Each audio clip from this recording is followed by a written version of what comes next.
Welcome back.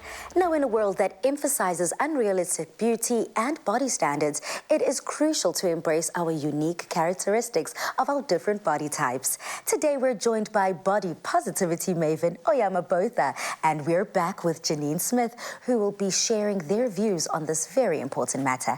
Ladies, welcome, Oyama. So lovely to see you. Thank you. And welcome back, Janine. Thank you. Now, Oyama, just starting off with you, what is your idea or perception of what body positivity is, and how have you been able to embrace your journey with accepting your body? Lovely, that's a good question, Bali. So body positivity is essentially a movement that was created on the basis of bodies that were not included in spaces like the media needed to be included and be seen in a positive light, hence body positivity. So you're looking at people with disabilities, fat women or fat people, as well as just the black, the minority, etc.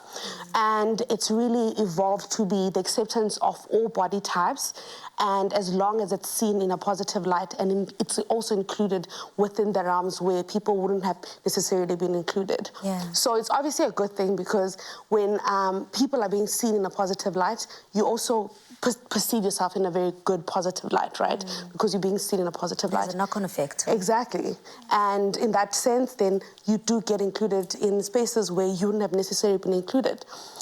So that has had a big impact in my body confidence as well, because I mean, I'm here on TV for one.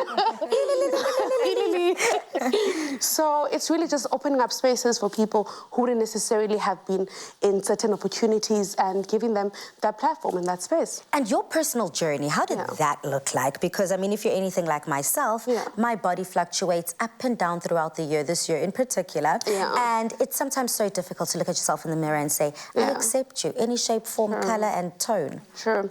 I think there's two things here. It's the cognitive, being what you think of yourself, and then there is the perception of what other people think about you, right?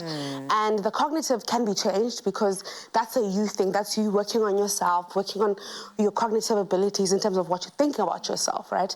That requires self-work. I'll tell you that, because we're all not perfect. Even the most body positive person in the room, being myself. I mean, full stop. There's days where, you know, it's a process. Like loving yourself, accepting yourself isn't a stop and saying, okay, I love myself now. All of a sudden. It's a process. You'll have your bad days. Exactly. You'll have your bad days. And on those days, you know, Janine, just to touch base with you, we have all grown up with this societal image of body standards, what beauty is meant to look like. Now, how do those societal standards of beauty affect and change our perception on beauty? And then the flip side, how then does that impact those that don't necessarily have the conventional idea or figure of beauty? It has a huge, huge impact, and unfortunately, most of the time it's negative. Because you see, what we don't always link up to whatever's out there, and whatever's portrayed out there is not necessarily, well, most of the time it's not near reality, near to what we actually experience on a day-to-day basis. I mean, we don't see people that are filtered in real life. And airbrushed. So what happens is, when you do the comparison, and as human beings, that's what we do. From the time that we're little, we compare ourselves to other people, don't we? And that's a natural thing to do. But unfortunately, when there's a standard or a perceived expectation to be a certain way, that can really wreak havoc with your self-esteem and your self-worth, because you're doing the comparison, but maybe according to your perception, as you said, or according to your thinking, you don't measure up. So it leads to, that's where eating disorders start, and low self-esteem and low self-worth, you know? So it really does have a huge impact. And, you know, continuing this conversation on societal versus cultural, because that's a whole other aspect. I mean, being Nguni girls, Zulu and Xhosa, there's always this thing of, before you get married, men love, you know, a nice, thick, lovely lady. But then, you know, we also grew up very much watching TV, and that also says something completely That's more Western. That is Western. So then, how do these societal and cultural perceptions of beauty impact us on a daily basis? Does it clash? Does it merge? Can we fight it? Do we work with it? Especially auntie who will not miss the opportunity to tell you that you've gained weight. No, look, the responsibility actually lies with each and every one of us. And if you are a parent, what are you putting out there?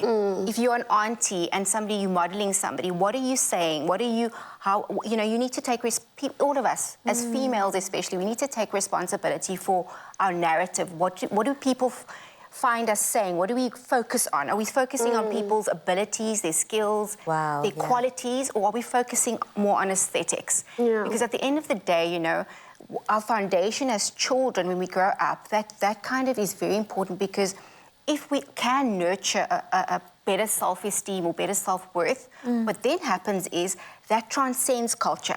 That transcends age. That transcends fashion. Because if you're comfortable with yourself for who you are, your skills, your abilities, your talents, if you value who you are, that just transcends anything. All there. And I actually want to touch base with that on part 2 of the conversation, where you ladies will be giving tips and tricks. But Oyama, you are in the limelight. You're a social media influencer. You live your life online, and that is not the easiest thing to do. No, girl. How do you deal with those negative comments and those naysayers who feel the need to judge what they see and the confidence that you portray? And what advice do you have for all of our viewers watching, influencers or not, who might experience something like this? I mean, any basis, whether you are online or you are in the public eye, like literally face to face, you can also get stares, and that stare is like a weird stare. So what do you do in an instance like that? I think the automatic answer is always like, oh, just ignore it. But at the end of the day, we're still human. It hurts. And it hurts, right? It hurts. But I think when you're at a point in your self-love journey where you've accepted who you are, you know who you are, you're self-aware, that if somebody's going to come and tell me, oh, you've got big thighs, I know that. I'm self-aware. It's not going to be an insult to me, because I've done the work. I got to a point where I've known who I am. Self-acceptance. So self-acceptance, self-awareness more than anything, and knowing that, but that's not an insult. Even just the narrative of how I've played around with the word fat. It used to be an insult growing up, right? Taboo. Right now, it's just a descriptive term. So it's knowing that and embracing it and basically taking back your power with certain things, right? But I always say the block button exists online, thank God. Full stop. So if things bother you, if people bother you, block, because most of the times the people that comment is probably people who have the most low self-esteem and they're trying to project. So protect yourself and block them. Protect yourself against projection. Exactly. I like that. Yes, absolutely. Well, ladies, we will continue this conversation in part 2. Thank you so much for your insights and being so vulnerable and sharing your stories. Very important. Now, we hope that this conversation has shed some light on body diversity. And remember, your body is unique and beautiful in its own way.